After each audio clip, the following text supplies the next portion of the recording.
Bonjour, bienvenue chez vous. Raphaël comme votre présentateur ce matin, encore une fois. Je reviens sur le sujet du mariage. Le mariage. En tout cas, j'aimerais bien dédier cette émission à tous les amis de Manchester et de partout. À Kinshasa, surtout, je pense à un ami qui venait de se marier à Kinshasa, mais il n'a pas voulu qu'on parle de son nom. On l'appellera le têtu. Le têtu, salut à toi et vraiment, cette émission est dédiée à toi. Voilà, on va parler du mariage. Je suis TF1, c'est-à-dire il y a déjà une émission qui sort aujourd'hui, qui sort déjà aujourd'hui. Alors, on va parler du mariage. Pourquoi le mariage? Le secret du mariage maintenant, parce qu'on avait parlé des mariages qui ne durent pas, des mariages qui se terminent comme ça. On ne sait pas pourquoi. Il y a des raisons, il y a plusieurs raisons. Mais en tout cas, il y a quelqu'un qui nous a écrit. Merci à toi, Sylvestre, qui nous a écrit. Sylvestre Kakessa, il nous a écrit euh, quelque chose sur le mariage.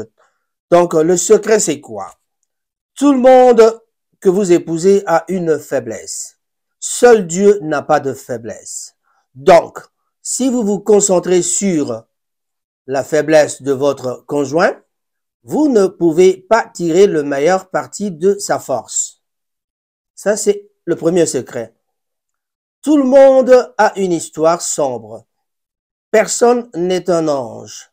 Lorsque vous vous mariez ou que vous voulez vous marier, arrêtez de fouiller dans le passé de quelqu'un. Ce qui compte le plus, c'est que la vie actuelle de votre partenaire, les vieilles choses sont mortes. Pardonne et oublie. Concentrez-vous. Concentrez-vous. Qu'est-ce qu'on dit? Les vieilles choses sont mortes, donc pardonne et oublie. Concentrez-vous sur le présent et le futur. Le troisième secret, chaque mariage a ses propres défis. Le mariage n'est pas un lit de roses. Chaque bon mariage a traversé son propre test de feu ardent. Le véritable amour s'avère dans des moments difficiles. Battez-vous pour votre mariage, décidez-vous de rester avec votre conjoint en cas de besoin. Souvenez, Souvenez-vous du vœu pour le meilleur et pour le pire. Dans la maladie et la santé, soyez là. Le quatrième secret, chaque mariage a différents niveaux de réussite. Ne comparez pas votre mariage avec celui de quelqu'un d'autre. Nous ne pouvons jamais être égaux. Certains seront loin, d'autres derrière. Pour éviter le stress du mariage, soyez donc patient, travaillez dur et avec le temps, vos rêves de mariage se réaliseront. Secret numéro 5. Se marier, c'est déclarer la guerre lorsque vous vous mariez. Vous devez déclarer la guerre aux ennemis du mariage. Certains ennemis du mariage sont ignorance. Certains ennemis du mariage sont l'ignorance, l'absence de prière, pas de pardon, influence de tierces, avarice, entêtement, manque d'amour, impolitesse, manque de respect, tricher, etc. Soyez prêts à vous battre pour maintenir votre zone de mariage. Secret numéro 6. Nous reviendrons sur certains secrets, bien sûr. Il n'y a pas de mariage parfait. Il n'y a pas de mariage tout fait. Le mariage est un travail difficile. Travailler quotidiennement, le mariage, c'est comme une voiture qui a besoin d'un entretien et d'un service approprié. Si cela n'est pas fait, il tombera en panne. Donc, émotique, contrôle technique. Si cela ne marche pas, il tombera en panne. Donc, si cela n'est pas fait, donc il tombera en panne. Quelque part, exposant donc le propriétaire à un danger ou à des circonstances malsaines. Ne soyons pas négligents pour nos mariages. Secret numéro 7. Dieu ne peut pas vous donner une personne complète que vous désirez. Il vous donne la personne sous forme de matière première afin que vous puissiez la modeler selon ce que vous désirez. Cela ne peut être réalisé que par la prière, l'amour et la patience. Secret numéro 8. Se marier, c'est prendre un risque énorme, vous ne pouvez pas prédire ce qui se passera dans le futur. Les situations peuvent changer, alors laissez de la place pour des ajustements. Le mari donc peut être son bon travail, peut perdre son bon travail ou vous risquez de ne pas avoir de bébé. Tout cela exige que vous soyez priant. Sinon, vous pourriez divorcer. Vous soyez des personnes de prière, quoi. C'est ce qu'il voulait dire. Le mariage, donc secret numéro 9, le mariage n'est pas un contrat, c'est permanent, mais il faut un engagement total. L'affection de la miséricorde sont le ciment qui unit le couple. Le divorce commence dans l'esprit et le diable nourrit l'esprit. Ne pensez jamais à divorcer. Ne menacez jamais votre conjoint de divorce. Choisissez de rester marié. Secret numéro 10. Chaque mariage a un prix à payer. Le mariage est comme un compte bancaire. C'est l'argent que vous déposez, que vous retirez. Si vous ne déposez pas d'amour, de paix et de soin dans votre mariage, vous n'êtes pas un candidat pour un foyer heureux. Alors, aujourd'hui, prions pour nos mariages, envoyez à ceux qui, donc il faut le dire, il faut envoyer cette vidéo à ceux qui sont mariés, à ceux qui veulent rester ensemble, à ceux qui ont la volonté de rester mariés. Envoyez donc à ceux qui vous aimez, à ceux que vous aimez, et puis parce que vous ne savez jamais qui vous pouvez aider. Que Dieu vous bénisse. Voilà, un bon conseil pour le mariage. En tout cas, nous l'avons reçu d'un ami. En tout cas, j'ai bien voulu partager avec vous parce que c'est tombé juste parce que dans la vidéo précédente que vous allez voir avant cette vidéo, j'avais parlé du mariage et voilà, on a parlé du mariage dans le bon sens vraiment. C'était quoi le mariage? Il y a notre ami Fred Mateba qui avait partagé aussi un sujet parlant du mariage. Il y a des gens qui vivent ensemble, mais ils sont pas vraiment ensemble. Mais voilà les quelques secrets qu'on vous a donnés qui sont vraiment très importants. Mais j'aimerais revenir sur le secret numéro 2. Tout le monde a une histoire sombre, c'est-à-dire que chacun de nous a une histoire. Vous vous rencontrez avec une personne, vous ne vous connaissez pas, mais vous allez apprendre à vous connaître juste au moment où vous vous rencontrez. Mais qu'est-ce qui va se passer après? En apprenant ce que l'autre est, on essaie de comprendre ce que cache son intérieur. Mais dans son intérieur, il y a des gens qui savent pas s'exprimer, il y a des gens qui sont très calmes, il y a des gens qui ne parlent pas beaucoup. Ça veut dire que tout se cache dans leur fort intérieur. Et dans le fort intérieur, quand on garde certaines choses, et c'est difficile de le lire par le visage, mais on peut parfois le lire par les actes, on peut parfois le lire par son comportement.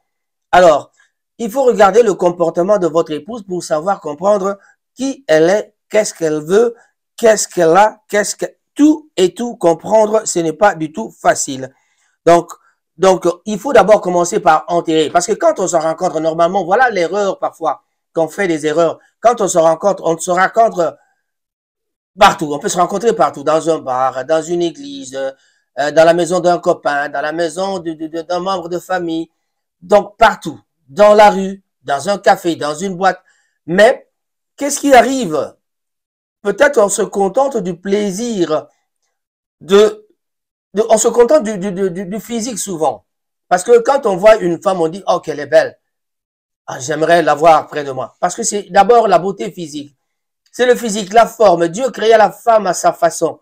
Et il y a des femmes aussi qui aiment bien la forme des hommes, qui disent, oh, mais si j'avais ce garçon-là, je le chérirai, je le ferai tout, je donnerai tout pour avoir cet homme-là. Mais, en tout cas, ce n'est pas facile de rencontrer quelqu'un et directement savoir que c'est une personne qui a un bon caractère. Donc, le défaut, c'est quand on se rencontre dans la rue, mais on n'a pas le temps d'étudier quelqu'un. Donc, ça veut tout simplement dire que quand on rencontre quelqu'un, il faut oublier son passé, mais créer maintenant un environnement à vous. Ce qui compte le plus, c'est la vie actuelle de votre partenaire. Voilà. Donc, les vieilles choses sont mortes, doivent être mortes. Pardonne et oublie. Si tu connaissais, par exemple, que c'est un mauvais, il avait de mauvaises choses, il faut parfois oublier. Donc, chaque mariage aussi, encore le secret numéro 4, on revient sur le secret numéro 4, qui parle de chaque mariage à différents niveaux de réussite. Ne comparez jamais votre mariage à celui de quelqu'un d'autre. Ne jamais comparer. Ah, eux, ils sont bien. Ah, eux, chez eux, ils vivent très bien. Pourquoi ils sont en harmonie? Créez votre harmonie au lieu de chercher à regarder les autres. Voilà. Ne regardez pas les autres. Surtout, je vais revenir encore une fois sur certaines choses. Se marier, c'est déclarer la guerre. Ça, c'est le secret numéro 5. C'était très important. Je m'arrêterai là. Le secret numéro 5, c'est déclarer la guerre lorsque vous vous mariez. Vous ne devez déclarer la guerre aux ennemis du mariage. Vous devez déclarer la guerre aux ennemis du mariage. Qui sont les ennemis du mariage? On parle de l'ignorance, l'absence de prière, pas de pardon. Ne pas savoir pardonner, c'est un problème dans le mariage aussi. Influence de tierces, avarice, et puis l'entêtement. On te dit quelque chose, tu dis, bon, la femme parfois veut faire ce qu'elle veut faire, ou bien l'homme parfois croit que moi je suis un homme. Surtout nous qui vivons en Europe, nous vivons différemment de ceux qui sont restés en Afrique parce que nos parents vivaient autrement. On voyait le papa qui partait chercher l'argent, qui revenait à la maison avec l'argent pour faire vivre la famille. Mais ici en Europe, l'homme et la femme, nous sortons tous pour aller chercher l'argent et nous revenons. Bien sûr, il y a des femmes qui restent à la maison, mais il y a aussi l'aide du gouvernement qui intervient à ce moment-là pour les pays où il y a de l'aide du gouvernement. Voilà, l'Europe, c'est déjà ça. Alors, quand on essaye d'oublier que il y a ça, il faut tenir compte, là, ce n'est pas bon. Parce que il faut absolument savoir que la femme ne peut pas s'entêter devant l'homme. L'homme ne peut pas s'entêter devant sa femme non plus. Et puis le manque d'amour, si tu n'as pas d'amour, ça ne sert à rien de te marier. Donc l'impolitesse, ce n'est pas donné à tout le monde, à deux personnes mariées d'être impolis l'un pour l'autre ou l'une pour l'autre, vice versa quoi. Je voulais dire. Donc la paresse, on reste à la maison, on a l'habitude de dire Madame donne-moi ceci, Madame donne-moi ceci, Madame fais-moi ça. Mais qu'est-ce qui se passe? On n'a pas le temps, on a peut-être la paresse de ne pas vouloir accepter de faire ce que la femme demande. Donc, il y a le manque de respect et puis la tricherie, tricher, par exemple, tromper sa femme. Soyez prête à vous battre pour maintenir votre zone de mariage. La zone de mariage, c'est quelque chose qu'on protège. La zone de mariage, c'est quelque chose d'important. En tout cas, on a dit beaucoup de choses, mais en tout cas, essayez d'écouter, aimez notre vidéo et partagez. Envoyez-les à toutes les personnes que vous aimez bien, à toutes les personnes que vous pensez que ils ont des problèmes de mariage ou alors des personnes qui sont mariées ou même pas mariées parce qu'il faut déjà prendre des précautions avant de se marier. Merci beaucoup. Je dédie cette émission aussi encore une fois à une autre personne, le grand frère Patrick Mangassa, et je pense aussi à Mazimbu, le grand Faustin, le vieux Faustin Mazimbu. Voilà.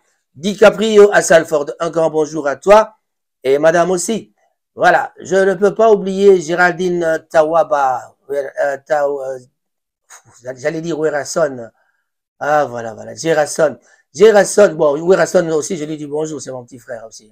Allez, c'est Géraldine Tawaba, un grand bonjour à toi et merci à tous les amis de Mathias. Je ne peux pas oublier Guy Bouchard-Moulongo, Cyril Modogo, Maman Lisa Punga, Maman Nelly de Vivien Bonjeka et Vivien Bonjeka lui-même, Madame Vicky Bonjeka et Vicky Bonjeka, en tout cas je vous salue. Le grand frère Mwalimu, un grand bonjour à toi. Simon Bemba, bonjour. Tcho, tcha. Et il s'agit donc de notre ami Boulé. Un grand bonjour. Mami Wali à Birmingham, un grand bonjour à toi. Je ne peux pas oublier mes amis Blaise Simbu, Roko, Lubaki. Voilà. Est-ce que j'ai oublié quelqu'un? Non. Mes jumelles, je vous salue. Timba Moussaï, Ndjouzi Moussaï, Rema Rema Makangila. Un grand bonjour à toi. Au revoir. On se retrouve à la prochaine occasion sur Ango TV. Aimez notre vidéo, partagez. En tout cas, on a besoin de vous. Abonnez-vous, s'il vous plaît. Merci. On reviendra.